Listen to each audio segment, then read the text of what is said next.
That's it. We've just missed out. We finished 7th, and somebody had a technical disqualification from the top 6, and they ended up carrying on and getting through to the final. Very good point, Chris. We've even had a 9th place driver Really? go through. Yeah, on a technical. One driver in front, there was a technical non-conformity. One was thrown out for causing a collision, and one was a whisker underweight, and suddenly the 9th place driver was told, get your cart back out. So yeah, don't head for the airport. Don't head for the airport Definitely just sure yet. you're not in the race. Absolutely right. It's going to be a slightly longer race than the juniors at 9 laps. So those further back, you think got that bit more chance of getting through as well. So again, they go out onto the circuit for what will probably be a pretty rapid couple of formation laps. There on screen, you can see the grid. Remo Ruhola, who was on the brand new slicks, like probably 2/3 of the field on brand new unscrubbed slicks. So that's another reason that they need to really push on in these formation laps to get that surface layer off the tyres. It takes a couple of laps really to do that normally. And the tyres would just be too hard. They won't have bedded in, and the rubber won't be working properly until they've generated that heat and scrubbed the surface layer off. So 2/3 of the field on brand new unscrubbed slicks will be working them very hard on this formation lap. Glenn Rupp on the front row of the grid, he's not one of them though, because he had used tyres on. I'm not saying they've done many miles, but he certainly doesn't need to scrub his tyres in. And that might be an advantage at the start of the race, because try as they might in these cold conditions, they're not necessarily going to get those tyres up to temperature, those brand new slicks, straight out of the box. So Glenn Rupp might have a bit of an advantage potentially in the first lap or two, because his tyres ought to be working straight away. Well, he's certainly given it a good whack, isn't he? He's still in, well, he isn't now in race mode, but until just moments ago he was, and he's probably been thinking along the lines you've just been saying. Remo Ruhola, a driver I haven't seen at all race previously, so it'll be interesting to see how he goes from the front row, from pole position. Ed Tansley, we do know, both from his junior days, and the same with Bastien Legay. Philip Volstead I haven't seen before. Abdullah Al-Rawahi, you and I, Chris, have followed his progress in Europe, that of himself and his brother. So a real mix for me of drivers that I'm very familiar with in international racing, and complete newcomers until I came here today, or until I came here this week to Campillos. So for some, it's a case of push on, push forwards, get a really good couple of first laps in. For others who are already in potential qualifying positions, it's a case of consolidating what they've got. Don't do anything silly. Not doing anything silly, yeah, exactly. Don't throw it away on the first lap. And don't pull off a risky move just to go from 4th to 3rd if you don't need to. Sometimes you do need to if the pack's catching you, but we'll see how it goes. Right then, so 229, Remo Ruhola is about to lead them round. Glenn Rupp, number 252 alongside. Remo in the blue kit, green and white for Glenn Rupp, but they're going to be sent back around. Ed Tansley is in a good position, 3rd on the grid. You can see at a lot of places that 3rd is a better position to be in on the grid than 2nd, because you're on that inside line, and so many times we've seen in European racing, 1st, 3rd, 5th and 7th all get into the top 4 because they just follow the leader on the inside line. I always feel sorry for the guys on the outer row when the off-pole sitter makes a very tardy start, and you're pretty much in no man's land, aren't you? Yeah. Not sure why that start was aborted. Unfortunately, in the absence of Jill, we're not privy to the messages that are going as between the... Oh, and gosh, we had some fairly hefty contact there, didn't we? As drivers are slowing down at the bottom of the steep part of the circuit. That's not bad news for those with new slicks, is it, I suppose? Another half a lap to scrub them in. Yeah, exactly that. So starting to bunch them up again as they come up into turn 11. The apex sort of climbs through this part of the course. It's not a big climb, it's not a big undulation, but as they come out of the hairpin into the right-hander at turn 11, that's the corner they're coming out of now that you can see on the screen. It just rises up, and it's only on the exit to the corner that then the track begins to descend, and it's a fairly steep descent down into the braking zone for this hairpin that you can see here. So they carry a lot of speed down into that corner, but I haven't seen too many overtaking manoeuvres into that part of the course. More on the way out of the corner, really. Okay, so they're about to come through turn 13 and into turn 14, ready for the rolling start. A 9-lap race. Top 6 will go through. On pole position, Remo Ruhola in the blue machinery. Glenn Rupp alongside with the scrub tyres. Glenn gets a great start, goes right around the outside and straight into first position. Bastien Leguay, I think, has gone second initially, but runs wide going through the first corner. Looks like Ed Tansley has gone through and made a good start as well. So Ramo Ruhula pushed back down to third place. I think it's Glenn Rupp. Then it looks like Ed Tansley in second, and then in third place is the pole position driver, Ramo Ruhula, as they climb up through turn 7 now and begin to drop back down the hill to the right-hander at turn 8.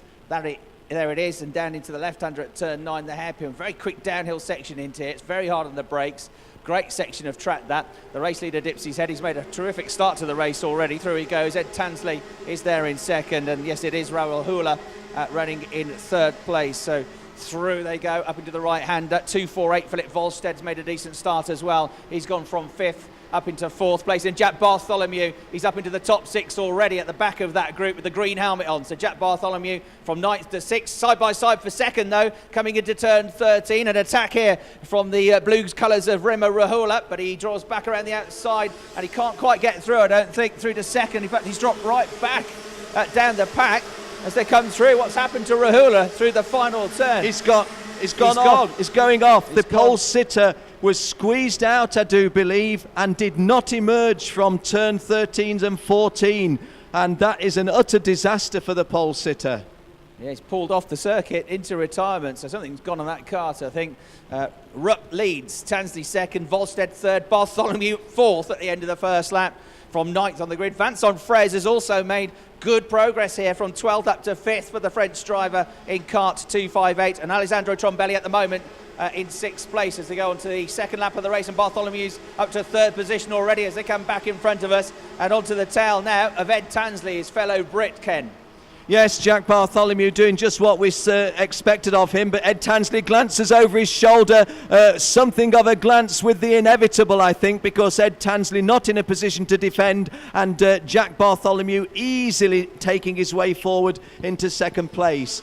He's got quite a distance to catch Glenn Rupp though, and Chris, going back to the start, I don't recall, not only in this event but in several previous events, a sharper start from the driver in the off-pole position as Glenn Rupp put in. And as you said on those formation laps, he was going for it even then. Yeah, and he's the one, don't forget, of all the front runners that had those scrub tyres in, and it's just gone like a rocket for the first couple of laps. He's got this enormous lead already after 2 laps of racing, with a 2.9 second advantage over the new second place driver, Jack Bartholomew. Ed Tansley right on his tail in 3rd. Philip Volstead is looking comfortable, not too close to those ahead, not too close to those behind in 4th. 5th glances over his shoulder, that's number 230, Alessandro Trombelli, because he's moved ahead of Vincent Fraise now, who's been pushed back down to 6th place. 7th is Kevin Petit, who's made good progress here from 16th on the grid. And I'm afraid the disappointment continues for Ippei Yamamoto, the Japanese driver. Had a moment on the previous lap and he's now at the back of the field. Yes, Vincent Fraise is the guy who's now the target of everybody else, but to his advantage, he's got something like 10 kart lengths lead over the 7th place driver going through, which I think will be Kevin Petit. Indeed, it is Kevin Petit. Margin of 0.12 of a second, no, 0.08 of a second. So Vincent Fraise in that 6th place, the guy to keep an eye on most of all. 1, 2, 3, 4 are very safe. 5th is pretty safe. 6th, definitely now looking potentially vulnerable, and 7th. Good move from Abdullah Al-Rahawi into turn 1 to move himself ahead of Cecil Martini and into 11th place, but he's still got a lot of work to do if he's to get up to the top 6. Still possible though. Top 4 going to the hairpin. There in 5th is Trombelli, number 230. 6th and 7th though are right with him, aren't they? Vincent Fraise and Kevin Petit. So the 2 French drivers, only one of them at the moment, Fraise, is in a position to qualify. And then with the blue suit, it is number 225, Konstantin Scholl, the Austrian driver, in 8th place. And he looks quick at the moment, not too far away. In fact, Konstantin Scholl has got the fastest first sector of anybody in this race. So Konstantin Scholl is getting onto the back of them. Watch this group of carts just going under the bridge now. The one at the back in the blue suit, he's trying to get in the top 6. He's got 2 more places to go through. The man Konstantin Scholl, the blue suit, yellow helmet, in 8th place, is the quickest one in that group at the moment. Climbing up now into the left-hander at turn 4. He has a look at the inside of Vincent Fraise. We can't quite find a way through there, but he looks much quicker, doesn't he? And I think he's going to carve through pretty soon. And there's another, just as you predicted, Chris, going from 8th to 7th. So that is the guy to keep an eye on. He does come down the hill now, and even that one move where they passed each other cost them 3 or 4 kart lengths on the group ahead, doesn't it? That's the downside, isn't it? But if you're the guy in 8th, you can't decline to go 7th. So the next target is to not be 7th, isn't it? And Constantin Scholl now needs to get ahead of Kevin Petit in 6th place. Got to catch him up first of all, though. Kevin Petit, meanwhile, is trying to make progress himself, and he's right onto the tail now of Philip Volstedt. Well, not far away from it anyway, and he's trying to get himself into 4th place. He's now within a kart length, actually. He's almost within striking distance here. So I think he's quite close enough at the end of this straight. But the best form of defence is going to be to attack here for Kevin Petit, isn't it? Well, he's in the nothing to lose situation, isn't he? Really, I suppose he's got something to lose if he did something really wild and threw himself out completely, but there's no point in this stage. We're only just past the halfway stage in the race, 3 3/4 laps remaining, so no time to be saying, look, I'll just hold as I am. Kevin Petit is driven really with a maturity. I know that's a relative term in the fact that he's a lot younger than most of these senior drivers. Oh, and a mistake there by kart number 248. Kart 248, Volstedt. Philip Volstedt, and that has cost him not so much. Oh my, and now we're getting a bit of clatter as cost him 2 places, as well. that, Yeah, it? cost him 2 places. Trombelli and Petit both got past him. So now he's the one in 6th place. And the error that he made, if you didn't see it, he took both wheels off the tarmac and even got the 3rd back wheel off briefly, and that lost a lot of forward momentum. Chris, they weren't front runners, but a couple of drivers coming to grief in front of us. Kart number 220, I think I'm That's seeing there. Al-Wahawi's gone out. It is, isn't it? And Murray Bakken, I think. Murray Bakken, the Norwegian, 219. What a shame. Well, a sad end from one of the brothers from Oman and the lady from Norway, and I hope Marie's okay. She's not leapt out of the cart, but presumably she is okay. Right, 4th, 5th, 6th, 7th altogether, and being caught by 8th. And we're going to get a caution period. We're going to get a caution period here. They are being slowed down. Well, by that the is officials. because Marie Bakken looks shaken. She's not got out of the cart. She's moving comfortably. She's perfectly conscious, but she is in a position of vulnerability if indeed there was a call. And Nigel Edwards very, very clear with the call on track, which is a red. It's a red, yeah. They're going to stop the race. So Marie Bakken is deemed to be in a situation where she needs immediate attention, which is right. We do put safety and the well-being, the welfare of drivers absolutely ahead of everything else. For those of you that are perhaps a little anxious, if you know of Marie, let me tell you, she's sitting up in the cart, she's talking with the people helping her, but it may be that we've got a leg injury or something, and yeah, maybe she's just in a little bit of pain. Well, as a matter of precaution, Yep. even if there's nothing seriously wrong, it's the right thing to do, not to move somebody just in case there's a problem. So the correct medical team is already on the scene, and a massive thanks to them and to the marshals who signalled to the race directors and race control that the race needed to be stopped. So swift action there from everybody involved on the organisers' part and the circuit's part, and Marina receiving all the right and proper treatment. Meanwhile, the rest of the pack, the race stopped, have been brought back onto the grid. There you can see from the overhead camera. Now, we're not at 75% race distance. We, when the race got stopped, had 6 out of the 9 laps. So they are probably going to rerun this, perhaps at a shorter distance, but in the starting order at which they're already in now. Chris, let me just tell you that Marie is out of the cart. She didn't get out of the cart under her own power, so to speak. She was lifted out. However, she is standing freely. We are going to go through the routine checks. It always is what we do with the slings and the other issues. But can I just simply say, I don't think Marie Bakken's injury is too serious. She is now standing herself, but we will go through the complete run of medical checks. I think she's holding her arm, isn't it? Yeah, it could be collarbone, couldn't it? Looking sling at on that. her left arm. They put a sling on her left arm, so, but it's nothing serious in terms of head injuries or anything like that. So that's good news, and hopefully if we get to any news, we'll let you know how Marie is. Looks She's looks okay. as if she doesn't want to leave her cart, Chris. She's being led away by the medic and looking back. My cart. Who's going to look after my cart while I've gone? Oh, don't worry about that. It's a lump of metal. As long as she's okay, that's the main thing, isn't it? So we'll let you know what the revised race distance will be, but they'll restart this in the running order as of the last complete lap before the red flags came out. So it won't be the original grids.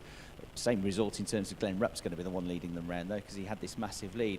Frustrating for him, isn't it? He built up a 3-second lead, and that's gone to Absolutely, nothing now. and of course that did appear part of the strategy, didn't it? I was just going to say to you, nobody loses out any places as a result of this, but people do lose the cushions they've built up. Absolutely. None more so than Glenn. Awful news if you're in the top 6. It's great news if you're 7th and below, because now it's all squeezed up. Of course, you're still in your running order, but now these gaps have been concertinaed up. So they should, I think, we'll get this confirmed, but they should restart with Glenn Rupp, then Jack Bartholomew, then Ed Tansley, Trombelli 4th, Petit 5th, Volstead 6th, Konstantin Scholl 7th, Frez 8th, Turka in 9th, and Hannes Tempera 10th. I think that will be roughly how it will be. That's the running order as of the last complete lap, so it should be that. And whether I get 3 laps, maybe 4 laps, I'm not sure. I was about to say, before the incident, that Jack Bartholomew was actually going slightly quicker than the race leader. He caught him up by 2 or 3 tenths on the previous lap. So Glenn Rupp's not going to have the nice, comfortable, easy run home that it looked like he was going to get before that red flag happened. Ed Tansley was keeping good pace in 3rd. It's really the tail end of this top 6, where it was very close anyway between Trombelli, Petit, Volstead, Scholl and Frez. They were the guys having a battle. But now you've got the likes, of course, of Berat Turka in 9th. He wasn't that close to them in the race. He was about a second behind them. Well, he's going to be right behind them now. Hannes Tempera in 10th place. This is a golden opportunity for them, and they'll be keen to take advantage of this opportunity that they've got, particularly on the restart in terms of the first few corners, see if they can make up any time there. So I don't think it will be too long before we're back underway. Marie Bakken has been taken off for a check at the medical centre. Her cart is on the circuit, but not on the track itself. It's in a safe area and a piece of grass in the middle of the circuit between turn 11 and the straight, which runs down to the hairpin at turn 10. So they can see on the screen still these damp patches. Very odd, this circuit, because as we've said a few times yesterday, it looked drier than this. There didn't seem to be any damp patches on it, yet it was incredibly slippery with slick tyres on and full wets, which you'd have thought would have got shredded and overheated completely with no surface water, with a tyre choice to have at the end of the day. And as Joseph Riley told us in the press conference at the end of getting the results that put him on pole position for the pre-final in seniors, the wet tyres were not even overheating, even though there wasn't any surface water. He said they're still in good condition. Looks like they're going to scrub up okay, and we can use them again, because normally if you run wet tyres on a dry circuit, they get so hot that the rubber melts and they become basically useless, and you might be able to use them as a sort of intermediate choice tyre in a test session, but it just kills the rubber. So it's a very odd surface here at the circuit, which everybody's been talking about. And as I say here, it looks damper than it did yesterday. Slick tyres, Ken, is definitely the way to be. Well, it was interesting that Joseph said that it was not the sort of call you might have made standing where we were when we had a look out. What we would have said was a very good viewpoint, and it is a good viewpoint, elevated, looking over the start-finish line and the return home straight. But those characteristics, as they're affecting you in respect of how the cart is handling, is well, something different, and that's what Joseph Riley made clear to you. Interesting to hear that he'd said that. Okay, so we're pretty shortly about to get the carts back underway. I'll do another formation that. We've still got lots to come for you today, though. This is the last of the second chance heats, and then we're into the finals. And so in about 20 minutes' time, we're going to have the pre-final for DD2, our first pre-final for the two-speed gearbox carts. At 11:40, the pre-final for the juniors, and at 12 o'clock, the pre-final for the seniors, which some of these guys in this second chance race will be hoping to join. And after that, as you saw, the finals are beginning later on this afternoon. The carts then released. They've been formed up back in grid order, two abreast by the marshals, and 4 laps to go. So they've put a lap back on. So actually when the red flags came out, they were halfway around a lap and there were 3 laps to go. But the restart, according to the screen, is going to be over 4 laps, Ken. And as I say, those guys in and around 8th, 9th, 10th positions have now just got to take this chance that they've been given with both hands, haven't they? That's the bonus to them. And incidentally, going to 4 remaining laps rather than 3 does make it that little bit better. You mentioned the 75% rule. If we'd have been 3.5 laps out of the 7, if we'd have been 3 3/4 laps out of the 7 and a little bit more, might well have been getting closer eventually to that 75. But as it is, I think what I'm trying to say is there's a meaningful race. We do have a meaningful race. So can Jack Bartholomew immediately overhaul Glenn Rupp? Can Kevin Petit hold on to his 6th place and a qualifying position? He'll come under immediate pressure from Constantine Schurl 7th and Vincent Fress 8th. Barrett Turker 9th, Marie Bakken, who would have been 10th, and Abdullah Al-Rawahi, who would have been 11th, will not be there. So Hannes Tampere, who was 12th at the time of the collision between Marie and Abdullah, he will be elevated into 10th place. So even a shot for Hannes Tampere. So it's grab the opportunity where you can.